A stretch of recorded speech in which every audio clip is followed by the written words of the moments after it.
तुलसी के पौधे का घर में होना बहुत शुभ माना जाता है और यही कारण है कि किसी भी घर में कोई और प्लांट हो ना हो पर तुलसी का पौधा ज़रूर पाया जाता है। पर जैसे जैसे गर्मियों का सीज़न आता है ना, तो तुलसी की देखभाल करना बहुत ज़रूरी हो जाता है, वरना तुलसी सूख जाती है। तो इसीलिए आज की इस वीडियो में मैं आपके लिए लेके आई हूँ कुछ ऐसे फर्टिलाइज़र जो अगर आप तुलसी के पौधे में डालेंगे तो आपकी तुलसी हमेशा हरी भरी बनी रहेगी। हेलो नमस्ते, welcome back to my channel my little green house. इससे पहले कि मैं आपसे वो 5 लिक्विड फर्टिलाइज़र के बारे में बात करूं जो हम अपने तुलसी के पौधे में डालेंगे उसको हरा भरा बनाए रखने के लिए, उसको हेल्दी रखने के लिए, मैं कुछ बात करना चाहती हूं कि गर्मियों के सीज़न में हम अपने तुलसी के पौधे को कैसे हरा भरा बनाए रखें ताकि वो जो धूप का इफेक्ट है ना वो उसके ऊपर ना आए। तो सबसे पहली चीज़ तो ये है कि जब बहुत तेज़ धूप होती है ना, तो इस वक्त पौधों के झुलसने की पूरी संभावना रहती है और तुलसी के पौधे को धूप से बचाने के लिए ना उस पर हम लाल रंग की चुन्नी डाल सकते हैं ताकि उसके ऊपर सीधी दोपहर की जो धूप है ना वो ना लगे। कहने का मतलब ये है कि अगर आपका पौधा मिट्टी में लगा हुआ है और पूरे दिन की धूप वहाँ पे आती है तो 3-4 घंटे की जो ज़्यादा तेज़ धूप है ना उस धूप से आप उसको बचा के रखें। अगर आपका पौधा गमले में लगा हुआ है तो आप उसकी पोजीशन ऐसी जगह पे चेंज कर दें जहाँ पे दोपहर की जो 3-4 घंटे की तेज़ धूप होती है ना वो ना आती हो। चलिए मैं आपसे बात करती हूँ एक और पॉइंट के बारे में जो कि तुलसी के पौधे की ग्रोथ के लिए बहुत ही ज़रूरी है और वो रिलेटेड है तुलसी में जो मंजरी लगी होती है, जो आप सामने देख रहे हैं ना, ये बीज होते हैं तुलसी के। ये जब आ जाते हैं ना तो इसका मतलब है कि तुलसी के जो पौधे की जो ग्रोथ है ना वो रुक जाती है। तो जब भी आप ये मंजरी देखेंगे कि पौधे में आ गई है तो आप उसको तोड़ के निकाल दें पौधे में से, और अगर आप चाहें तो उस मंजरी को आप ज़मीन में लगा सकते हैं नए पौधे लगाने के लिए।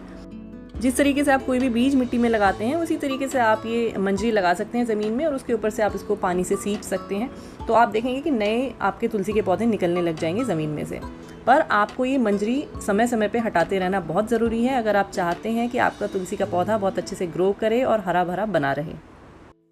तो चलिए बात कर लेते हैं ऐसे 5 अलग अलग फर्टिलाइज़र के बारे में जो कि आप अगर अपने तुलसी के पौधे में डालेंगे ना तो आपका जो पौधा है वो हमेशा अच्छे से ग्रोथ करेगा और हमेशा जो है हेल्दी भी बना रहेगा। तो जो सबसे पहला फर्टिलाइज़र मैं बनाने जा रही हूँ उसके लिए आपको लेना है आधा लीटर पानी और उसमें डाल देना है 1 चम्मच चाय पत्ती।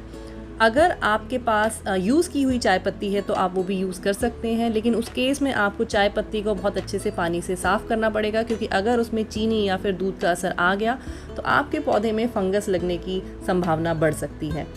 तो अगर आप फ्रेश चाय पत्ती यूज़ कर रहे हैं तो आप 1 चम्मच चाय पत्ती डाल सकते हैं आधा लीटर पानी में, और अगर आप पहले से यूज़ की हुई चाय पत्ती को इस्तेमाल करना चाहते हैं तो 2 चम्मच चाय पत्ती आप ले सकते हैं आधा लीटर पानी के अंदर। ये मिक्सचर को जो है ना हमें 24 घंटे के लिए ऐसे ही छोड़ देना है ताकि अच्छे से चाय पत्ती का असर उस पानी में आ सके, और 24 घंटे के बाद हम उस मिक्सचर को स्ट्रेन कर लेंगे। तो स्ट्रेन करने के बाद हमारे पास जो एक लिक्विड बन जाएगा वो एक अच्छा सा फर्टिलाइज़र बन के तैयार हो जाएगा। ये जो फर्टिलाइज़र है ना ये मिट्टी की एसिडिटी को बढ़ा देता है, और मिट्टी की एसिडिटी जब बढ़ जाती है तो जो भी न्यूट्रिशन होती है मिट्टी में वो पौधा अच्छे से एब्जॉर्ब कर पाता है। अगर मिट्टी की एसिडिटी कम होगी तो चाहे आप जितना भी फर्टिलाइज़र उसके अंदर डाल लीजिए लेकिन जो प्लांट है ना वो फर्टिलाइज़र को एब्जॉर्ब कर ही नहीं पाएगा। तो इसलिए ये बहुत ज़रूरी है कि मिट्टी का एक एसिडिटी का लेवल हमेशा मेंटेन रहे। और अगर मैं बात करूं कि कब और कितना यूज़ करना है तो आप महीने में एक बार इस फर्टिलाइज़र को अपने पौधे में डाल सकते हैं। 12 इंच के गमले के हिसाब से आप 1 गिलास ये फर्टिलाइज़र अपने पौधे में डाल सकते हैं। तो चलिए अब बात कर लेते हैं अपने दूसरे फर्टिलाइज़र के बारे में।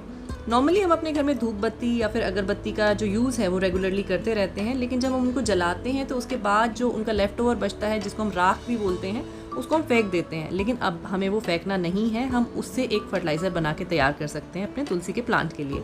तो यहाँ पे आप वो जो लेफ़्ट ओवर है या जिसको राख बोलते हैं वो ले सकते हैं। आधा लीटर पानी के अंदर 1 से 2 चम्मच आप वो राख ले सकते हैं और फिर राख को हम मिक्स कर देंगे पानी में और थोड़ी देर के लिए इसको हम छोड़ देंगे। हमें इसको 24 घंटे के लिए छोड़ने की ज़रूरत नहीं है क्योंकि एकदम से मिक्स हो जाएगा। ये एक फर्टिलाइज़र का तो काम करेगा ही करेगा, साथ में जो कुछ पेस्ट या इंसेक्ट हमारे प्लांट में आ जाते हैं ना, जैसे कि स्नेल्स हैं या वर्म्स हैं या बग्स हैं, उनको भी रिपेल करता है, उनको भी दूर भगाने में हेल्प करेगा। थोड़ी देर रखे रहने के बाद इस लिक्विड को भी हम स्ट्रेन कर लेंगे। जिस एक चीज़ का आपको ध्यान रखना है वो ये है कि जो आपकी अगरबत्ती है या धूप बत्ती है वो बिल्कुल ऑर्गेनिक होनी चाहिए, केमिकल फ्री होनी चाहिए। अगर उसमें केमिकल है तो फिर आप उसका यूज़ ना करें। इसकी जगह पे अगर आपके पास लकड़ी की राख है, जैसे कि हम घर में हवन करते हैं तो जो राख उसकी बच जाती है, आप वो राख भी यूज़ कर सकते हैं सेम इसी तरीके से, और आपका एक फर्टिलाइज़र बन के तैयार हो जाएगा जो कि सॉइल के लिए, आपके प्लांट के लिए बहुत न्यूट्रिशनल होगा। और आप इसको अपने प्लांट में महीने में एक बार डाल सकते हैं। लेकिन कोई भी फर्टिलाइज़र जब आप डालेंगे तो वो एक साथ ना डालें, ये फर्टिलाइज़र आप अलग अलग टाइम पे ही यूज़ करें। तो चलिए बात कर लेते हैं अपने अगले फर्टिलाइज़र के बारे में, जो कि है बनाना पील फर्टिलाइज़र। बनाना पील फर्टिलाइज़र जो है ना, वो काफ़ी अच्छा सोर्स होता है पोटेशियम का, और पोटेशियम प्लांट की अच्छी ग्रोथ के लिए काफ़ी ज़रूरी होता है, क्योंकि प्लांट के अंदर एक चीज़ होती है जिसको हम बोलते हैं स्टोमेटा, और स्टोमेटा की ओपनिंग और क्लोजिंग को रेगुलेट करने में पोटेशियम का बहुत बड़ा रोल होता है। क्योंकि जब स्टोमेटा खुलता है और बंद होता है ना, तो उससे वाटर और ऑक्सीजन प्लांट के अंदर आती और जाती रहती है। अगर जो हमारा प्लांट है वो पोटेशियम में डेफिशिएंट होगा, उसके अंदर कम होगा, तो जो प्लांट है उसकी ग्रोथ ही नहीं होगी, प्लांट की ग्रोथ रुकी रहेगी एक जगह पे। बनाना पील्स डालने के बाद हम इसको भी 24 घंटे के लिए छोड़ देंगे, और 24 घंटे के बाद हम इसको यूज़ करेंगे। मैंने 500 ml पानी लिया था, और उस पानी के अंदर मैंने 2 केले के छिलके डाले हैं। आप देख सकते हैं 24 घंटे के बाद इस पानी का कलर थोड़ा सा चेंज हो चुका है। तो अब ये फर्टिलाइज़र जो है वो रेडी टू यूज़ है। हमें इसको यूज़ करने से पहले सिर्फ इसको स्ट्रेन कर लेना है। अगर मैं ड्यूरेशन की बात करूँ तो आप इस फर्टिलाइज़र को अपने प्लांट में 15 दिन में एक बार आराम से डाल सकते हैं। जब भी आप कोई भी फर्टिलाइज़र अपने प्लांट में डालेंगे तो आपको इस चीज़ का भी ध्यान रखना है कि आप या तो सुबह के टाइम अपने प्लांट में डालेंगे या फिर शाम के टाइम अपने प्लांट में डालेंगे। कोई भी फर्टिलाइज़र आप दोपहर के टाइम पे या फिर बहुत गर्मी के टाइम पे अपने प्लांट में कभी भी यूज़ नहीं करेंगे।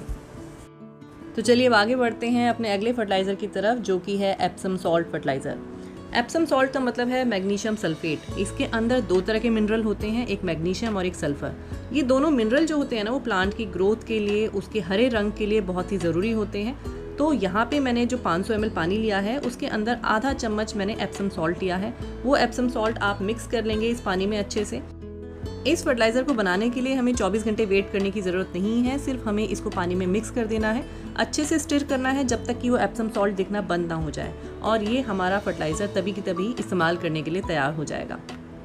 अगर आपको कभी भी ऐसा लगता है कि आपकी तुलसी के पौधे की जो पत्तियां हैं वो पीली पड़ने लग गई हैं, तो ये एक क्लियर इंडिकेशन है कि उसके अंदर मैग्नीशियम या सल्फ़र की कमी हो सकती है। तो आप उसी समय ये फर्टिलाइज़र अपने प्लांट में डाल सकते हैं। लेकिन आपको इस चीज़ का ध्यान रखना है कि ये आप बहुत रिपीट ना करें, महीने में एक बार ही आप इस फर्टिलाइज़र को अपने प्लांट में डालें। अब जो हमारा अगला फर्टिलाइज़र है वो आपके किचन में जो वेस्ट बचता है उससे हम बनाने वाले हैं। जी हाँ, जो भी सब्जियां या फलों के छिलके हमारी किचन में बच जाते हैं उनको हम फेंकेंगे नहीं, उनसे हम एक बहुत अच्छा सा फर्टिलाइज़र बनाएंगे अपने प्लांट के लिए। ये जो फलों और सब्जियों के छिलके होते हैं ना, ये बहुत ही अच्छा न्यूट्रिशन का सोर्स होते हैं हमारे प्लांट्स के लिए, और साथ ही साथ ये जो सॉइल स्ट्रक्चर होता है उसको भी इम्प्रूव कर देते हैं, और इसी के साथ जो मॉइस्चर होल्ड करने की कैपेसिटी होती है ना सॉइल के अंदर, वो भी बढ़ जाती है। और जब सॉइल का स्ट्रक्चर इंप्रूव हो जाता है ना, तो उससे सबसे ज़्यादा फ़ायदा होता है प्लांट के रूट को। जो रूट होता है वो काफ़ी हेल्दी बन जाता है, और अगर रूट हेल्दी होगा तो प्लांट तो अपने आप ही हेल्दी बन ही जाएगा। ये वाला फर्टिलाइज़र भी आप अपने तुलसी के पौधे में महीने में 2 बार डाल सकते हैं।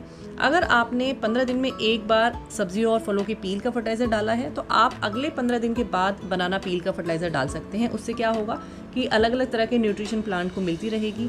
अगर आपने महीने में एक बार चाय पत्ती का फर्टिलाइज़र डाला है, तो आप अगले महीने में जो है एप्सम सॉल्ट का फर्टिलाइज़र डाल सकते हैं। तो इस तरह से आप चेंज कर करके आप फर्टिलाइज़र यूज़ करते रहें, ताकि प्लांट में हर तरह की जो रिक्वायरमेंट है वो उसकी पूरी होती रहे। ये जो फ्रूट एंड वेजिटेबल पील वाला फर्टिलाइज़र है ना, इसको भी हमें 24 घंटे के लिए रख देना है, और 24 घंटे के बाद आप देख सकते हैं कि इसका कलर कितना चेंज हो चुका है। तो इसको यूज़ करने से पहले हमें स्ट्रेन कर लेना है, और स्ट्रेन करने के बाद हमारा ये फर्टिलाइज़र यूज़ करने के लिए बिल्कुल तैयार है। जिस एक इम्पॉर्टेंट चीज़ का आपको ध्यान रखना है वो ये है कि जितने इंटरवल पे मैंने आपको बताए हैं, उतने ही इंटरवल पे आपको ये फर्टिलाइज़र अपने तुलसी के प्लांट पे डालने हैं।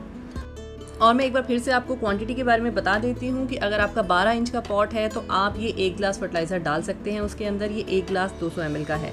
अगर आपका 6 इंच का पॉट है तो आप आधा गिलास यूज़ कर सकते हैं। आज की वीडियो में बस इतना ही। वीडियो अगर आपको अच्छा लगा हो तो उसको लाइक और शेयर ज़रूर कर दें। चैनल पे अगर नए हैं तो उसको सब्सक्राइब करना बिल्कुल ना भूलें। साथ ही में बेल नोटिफिकेशन का आइकन है, उसको भी क्लिक कर दें। मैं आपसे फिर मिलूंगी एक नई वीडियो के साथ। तब तक अपना और अपने प्लांट्स का ध्यान रखें, अपने आसपास पॉजिटिविटी बना के रखिए। Take care, bye bye.